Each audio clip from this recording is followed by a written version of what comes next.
Hello students, मेरा नाम ब्रजेश कुमार है और आपका विकिरण करियर कोचिंग में स्वागत है। स्टूडेंट्स, आज हम पढ़ेंगे कि नेत्र में जो प्रतिबिंब बनता है वो कैसे बनता है, ठीक है, और या फिर हम कह दें कि हमको वस्तु को कैसे हम देख पाते हैं। तो इसके बारे में देखते हैं कि प्रतिबिंब आँख में हमारे कैसे बनता है, ठीक है। उसके लिए सबसे पहले हम एक फिगर बनाएंगे। आप लोग एक क्वेश्चन लिख लो, आप लोग क्वेश्चन लिखो कि नेत्र में प्रतिबिंब कैसे बनता है। नेत्र में प्रतिबिंब कैसे बनता है।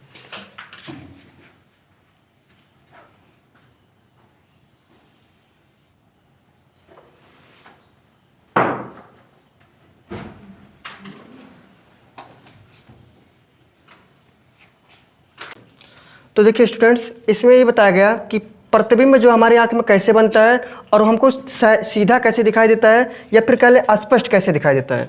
तो सबसे पहले एक वस्तु यहाँ पे रखा गया है। इस वस्तु से होते हुई प्रकाश किरणें आएंगी और प्रकाश किरण आएगी तो सबसे पहले कहाँ गिरेगी? कॉर्निया पर। कॉर्निया पर गिरने के बाद ये कहाँ से? जलीय द्रव में से होती हुई लेंस में आएंगी। किसमें? लेंस में। लेंस से अपवर्तन के पश्चात पुनः फिर कांचाभ द्रव में आएंगे। कहाँ पे आएंगे? तो यहाँ पे जो भरा हुआ द्रव है इसे हम बोलेंगे कांचाभ द्रव। कांचाभ द्रव में से होती हुई एक इस पे गिरेंगी रेटिना पर, और हम कहते हैं रेटिना पर कैटरीना नाचती है, मतलब प्रतिबिंब वहीं पे बनती है कि नहीं। तो प्रतिबिंब कहाँ बनेगा? रेटिना पर। अच्छा, रेटिना पर प्रतिबिंब बन गया, कैसे बनेगा? उल्टा बनेगा, वक्राकार बनेगा। बनेगा नहीं बनेगा? वास्तविक बनेगा। सही है। जब ये प्रतिबिंब बन गया तो इसकी सूचना प्रकाश सिराएं लेकर जाती है। कहाँ पे?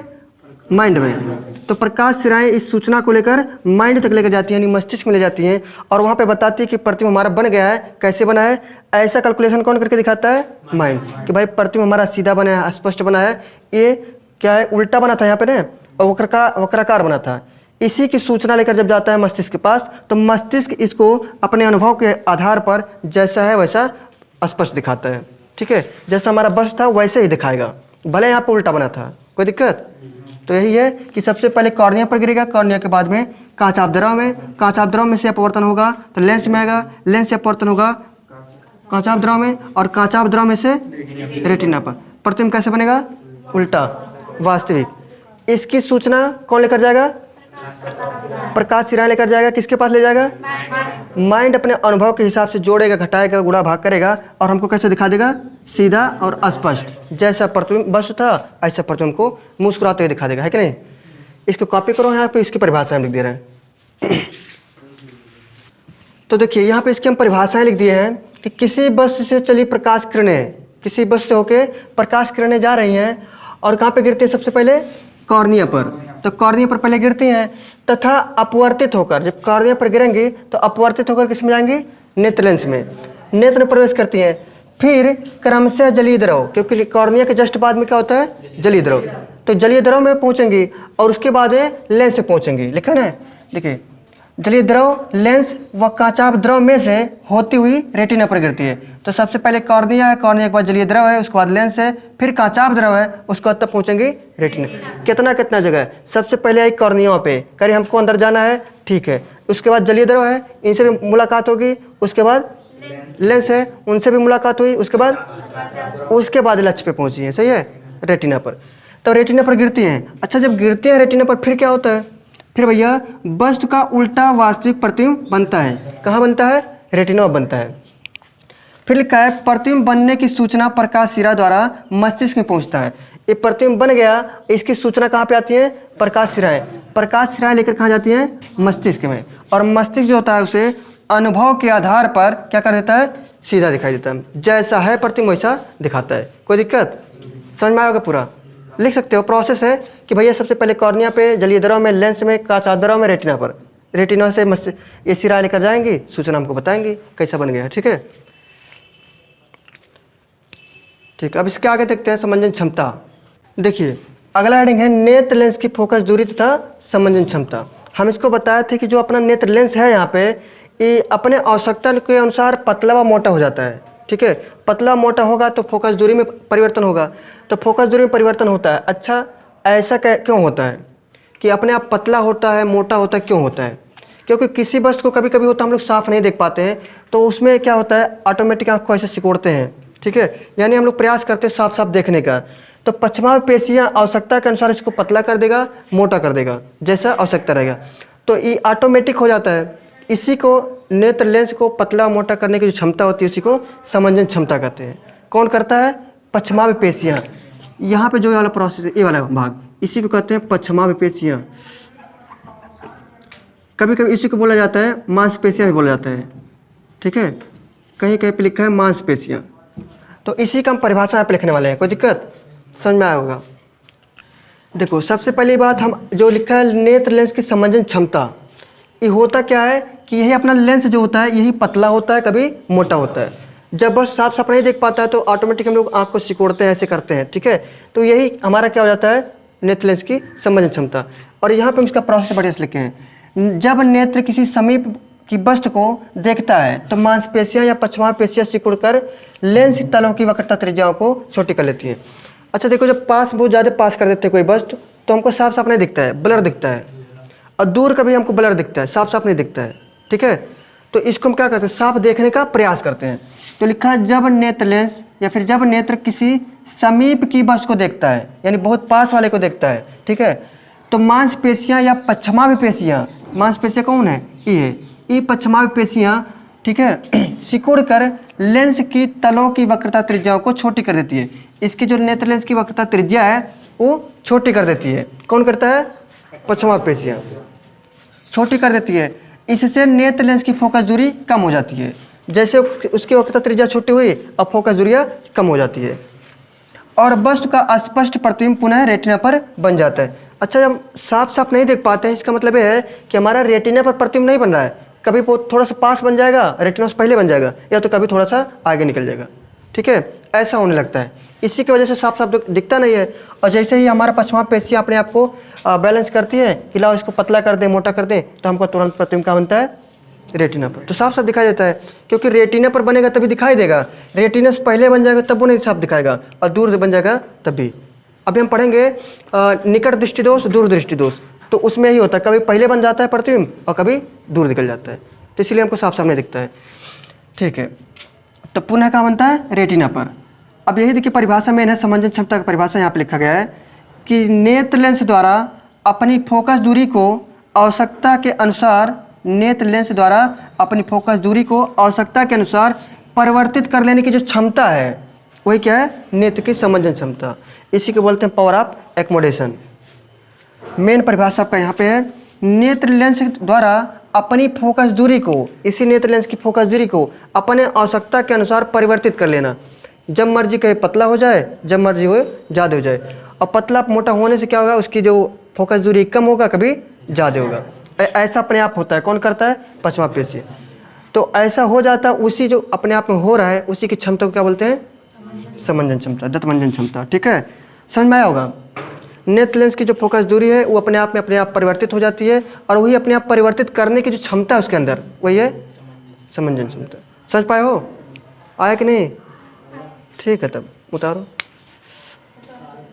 देखिए हम पढ़ रहे हैं निकट बिंदु, अंग्रेजी में बोलेंगे नियर पॉइंट। ए भाई एक बात बताओ, हम कहे थे किसी वस्तु को, हम जो हमारा नेत्र है वहाँ से नज़दीक वह कौन सा बिंदु है जहाँ पे हमारा वस्तु साफ साफ देख पाता है, यानी आँख हमको उस वस्तु को साफ साफ दिखा पाता है। तो यह चीज़ यहाँ पर लिखा गया कि नेत्र से निकटतम दूरी पर स्थित वह बिंदु है ना, जहाँ पर स्थित वस्तु को नेत्र स्पष्ट देख सकता है। इस आँख से वह नज़दीक वह बिंदु बताओ जहाँ पे हमारा आँख जो है उस वस्तु को साफ साफ देख पाए, वह क्या कहलाता है? निकट बिंदु या निकटतम बिंदु। और कहता है ना कि सामान्य नेत्र, यानी कह सकते हो ऐसे भी कि एक स्वस्थ मनुष्य का जो नेत्र होता है उससे वह दूरी जो होता है 25 सेमी माना जाता है। कितना माना जाता है? एक स्वस्थ मनुष्य का अगर एक नेत्र है उससे वह 25 सेमी दूरी पर कोई वस्तु रखते हो तो वह साफ साफ देख पाएगा। तो निकटतम के लिए तो भाई ये हो गया, आँख हमारा यहाँ पे है और उस वस्तु को यहाँ पे रखें अगर, तो यहाँ से वह दूरी है जिसको हम साफ साफ देख पाते हैं। इससे पहले रखोगे, मान लो यहाँ पे रखे हो, है ना, तब भी वो साफ साफ नहीं देख पाएगा, ब्लर दिखेगा। कैसे दिखेगा? और आँख के पास करोगे थोड़ा सा बड़ा बड़ा दिखेगा, ब्लर दिखेगा। और आँख के पास किए तो बस और बड़ा दिखेगा और ब्लर, मतलब धुंधला। सही है। लेकिन फिर कहता है कि दूरतम बिंदु बताओ। एक तो हेडिंग है कि दूर बिंदु, जैसे निकट है ऐसे है दूर बिंदु। तो दूर बिंदु किसे कहते हैं? तो माना जाता है कि एक स्वस्थ मनुष्य के नेत्र का दूरतम बिंदु है यानी अनंत है, यानी 25 सेमी से अनंत तक तुम साफ साफ देख पाते हो, ऐसा वो कहता है ना। यानी अब हम कह दें एक और इसी में परिभाषा आ जाएगा कि निकटतम तो 25 हुआ, लेकिन उसका जो दूर बिंदु होता है वो अनंत माना जाएगा। कितना होगा? अनंत। फिर आता है कि दृश्य विस्तार। क्या आता है? दृश्य विस्तार। तो कहता है दृश्य विस्तार किसे कहते हैं? है चालू है? हाँ नहीं तो 25 देखो, दृश्य विस्तार जो होता है ना, हमारा दृष्टि है यानी आँख है, वो कितने क्षेत्रफल को साफ साफ देख पाता है। तो भैया कब से स्टार्ट कर रहे हो देखना? 25 सेमी से देख रहे हो ना, इसके पहले ब्लर दिखेगा और इसके हमको जो साफ साफ देख पाते हैं उसी की बात कर रहे हैं। तो 25 सेमी से साफ साफ देखना स्टार्ट करते हो, सही है? और कहाँ तक देख पाते हो? अनंत तक। तो कहता है कि निकटतम व अधिकतम जो बिंदु है हमारा, उनके बीच का जितना भी एरिया वही है वो क्या कहलाएगा? दृष्टि विस्तार। यानी कहाँ से देखना स्टार्ट करते हो साफ साफ और कहाँ तक साफ साफ देख पाते हो, उनके बीच का जो क्षेत्रफल है वो ये दृश्य विस्तार है। समझ में आया? 3 बिंदु आया, 3 हेडिंग। पहला आया दूर बिंदु, दूर बिंदु हम अनंत तक देख पाते हैं। और दूसरा आता है कि दृष्टि विस्तार, दृश्य क्षेत्रफल। तो भैया साफ साफ जहाँ से देखना स्टार्ट करते हो वहाँ से लेके अनंत तक की जो दूरी है उसे हम क्या कहेंगे? दृश्य विस्तार। यानी जहाँ जहाँ तक हम साफ साफ देख पाते हो ये क्या है? दृश्य विस्तार। कोई दिक्कत? ठीक है, तो इसको आप लोग कॉपी करो। हम देखते हैं अगला हेडिंग, दूर बिंदु। देखो अगला अपना हेडिंग है दूर बिंदु। इसके बारे में बता चुके हैं पहले से ही।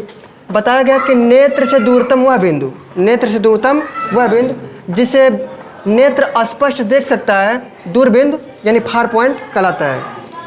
अब कह रहा है कि सामान्य नेत्र के लिए दूर बिंदु अनंत पर होता है। कितना होता है? यानी एक स्वस्थ व्यक्ति है अगर, तो उसके आँख से जो दूर बिंदु होता है वो अनंत माना जाता है कि अनंत पर रखा तब वो साफ साफ देख ले। ठीक है, इसका दूसरा परिभाषा लिखा गया है, नेत्र का वह दूरतम बिंदु जिसे नेत्र बिना समंजन क्षमता लगाए स्पष्ट देख सकता है उसे कहेंगे नेत्र का दूर बिंदु। मतलब आँख को सिकोड़ना कोड़ना नहीं है, ऐसे साफ पे साफ देख लो तो क्या हो? तुम्हारा दूर बिंदु है। सही है? कोई दिक्कत समझने में?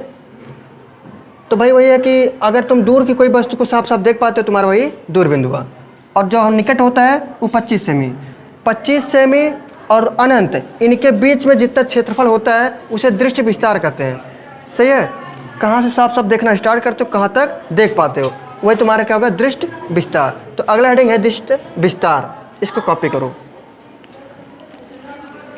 हाँ, तो अगला हेडिंग है अपना दृष्टि विस्तार, जिसे हम बोलते हैं फील्ड ऑफ व्यू।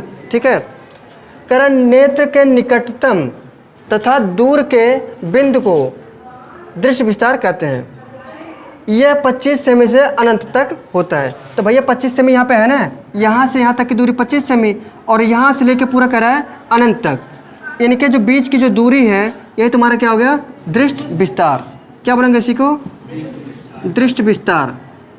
यानी यही कह रहा है कि हम कम से कम 25 में देखते हैं और 25 से देखना स्टार्ट करते हैं और अनंत तक देख पाते हैं। तो इतना जो एरिया अपना है वही क्या है? दृष्टि विस्तार है। कोई दिक्कत? समझ में पूरा आया होगा। हम बस को साफ साफ देखना है, यहाँ से स्टार्ट करते हैं 25 सेमी और देख पाते हैं कहाँ तक? अनंत तक। इनके बीच की जो दूरी है ये हमारा दृश्य विस्तार। हाँ, निकट होगा तो 25 तक का हम देखते हैं साफ साफ निकट हुआ, और दूर हुआ अनंत वाला। ठीक है, तो दूर बिंदु, अनंत बिंदु, विस्तार, सब चीज़ कन्फर्म हो गया। सही है? कोई दिक्कत है बताओ?